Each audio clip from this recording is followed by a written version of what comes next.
Hello, friends and neighbors. Welcome to the Sunny Side of Life Bible in a Year experience.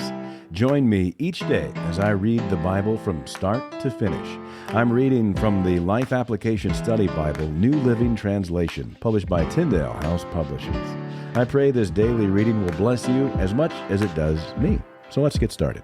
March 22nd, 1 Samuel, chapters 10 through 12. Then Samuel took a flask of olive oil and poured it over Saul's head. He kissed Saul and said, "I am doing this because the Lord has appointed you to be the ruler over Israel, his special possession.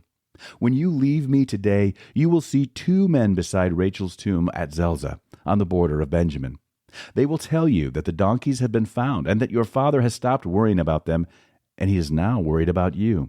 He is asking, 'Have you seen my son?' When you get to the oak of Tabor, you will see three men coming toward you who are on their way to worship God at Bethel. One will be bringing 3 young goats, another will have 3 loaves of bread, and the third will be carrying a wineskin full of wine. They will greet you and offer you 2 of the loaves, which you are to accept. When you arrive at Gibeah of God, where the garrison of the Philistines is located, you will meet a band of prophets coming down from the place of worship. They will be playing a harp, a tambourine, a flute, and a lyre, and they will be prophesying. At that time the Spirit of the Lord will come powerfully upon you, and you will prophesy with them. You will be changed into a different person. After these signs take place, do what must be done, for God is with you. Then go down to Gilgal ahead of me. I will join you there to sacrifice burnt offerings and peace offerings. You must wait for 7 days until I arrive and give you further instructions." As Saul turned and started to leave, God gave him a new heart, and all Samuel's signs were fulfilled that day. When Saul and his servant arrived at Gibeah, they saw a group of prophets coming toward them. Then the Spirit of God came powerfully upon Saul, and he too began to prophesy. When those who knew Saul heard about it, they exclaimed, "What? Is even Saul a prophet? How did the son of Kish become a prophet?" And one of those standing there said, "Can anyone become a prophet, no matter who his father is?"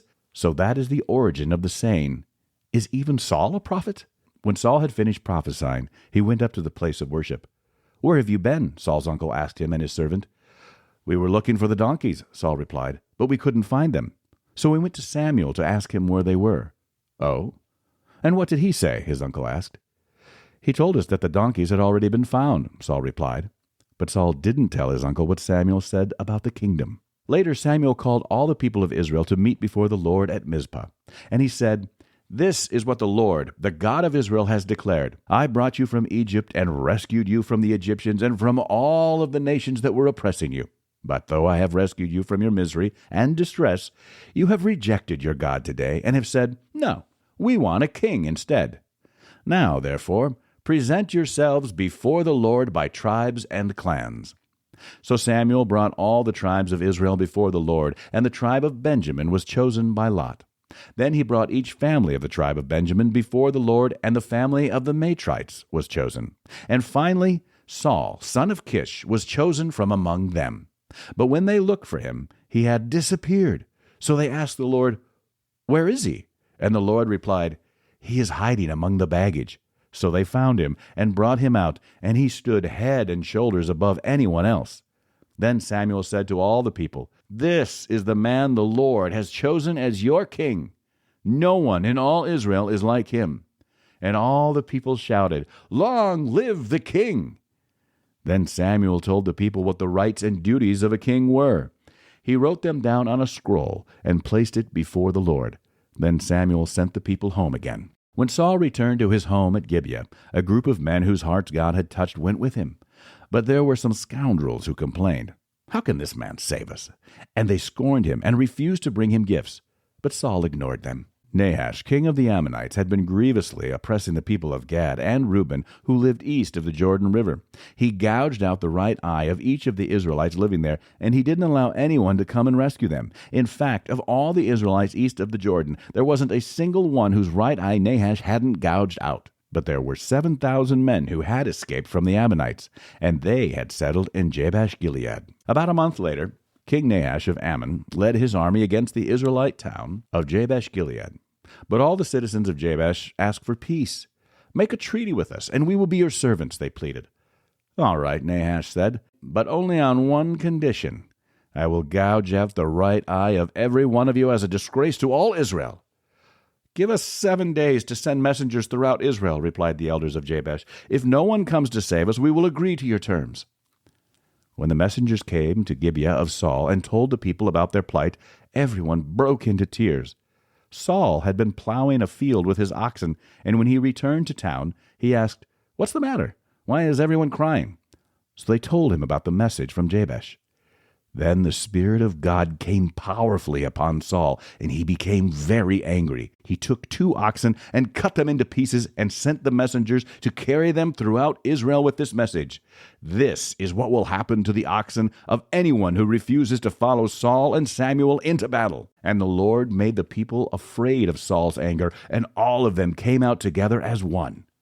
When Saul mobilized them at Bezek, he found that there were 300,000 men from Israel and 30,000 men from Judah.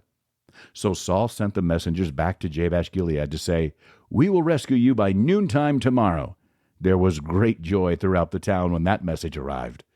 The men of Jabesh then told their enemies, "Tomorrow we will come out to you, and you can do to us whatever you wish." But before dawn the next morning, Saul arrived, having divided his army into 3 detachments. He launched a surprise attack against the Ammonites and slaughtered them the whole morning.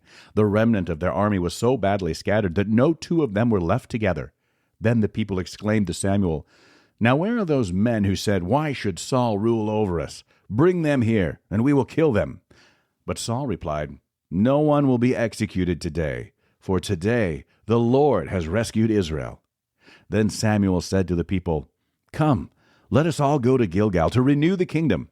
So they all went to Gilgal, and in a solemn ceremony before the Lord, they made Saul king. Then they offered peace offerings to the Lord, and Saul and all the Israelites were filled with joy. Then Samuel addressed all Israel. "I have done as you asked and given you a king. Your king is now your leader. I stand here before you, an old, gray-haired man, and my sons serve you. I have served as your leader from the time I was a boy to this very day. Now testify against me in the presence of the Lord and before his anointed one. Whose ox or donkey have I stolen? Have I ever cheated any of you? Have I ever oppressed you? Have I ever taken a bribe and perverted justice? Tell me, and I will make right whatever I have done wrong."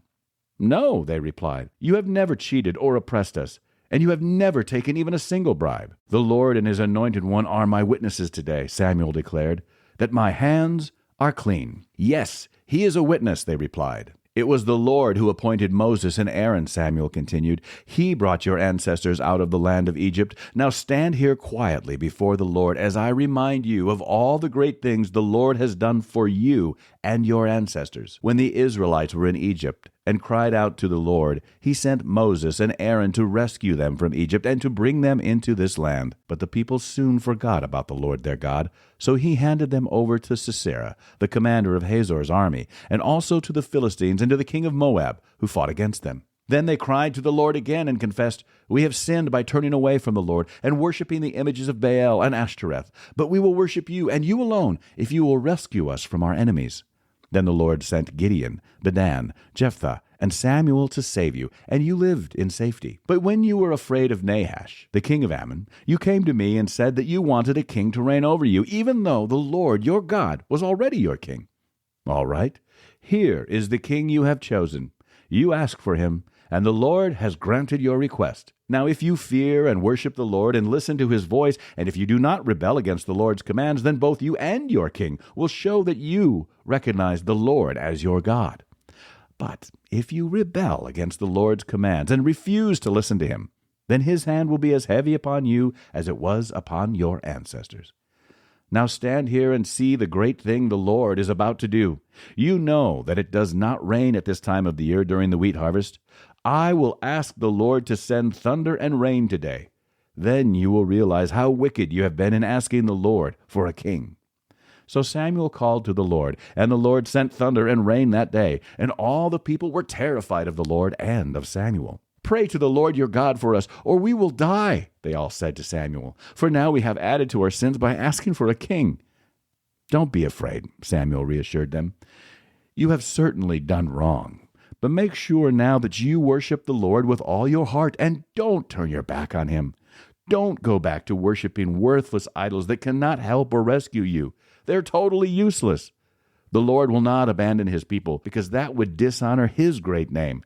For it has pleased the Lord to make you His very own people. As for me, I will certainly not sin against the Lord by ending my prayers for you, and I will continue to teach you what is good and right.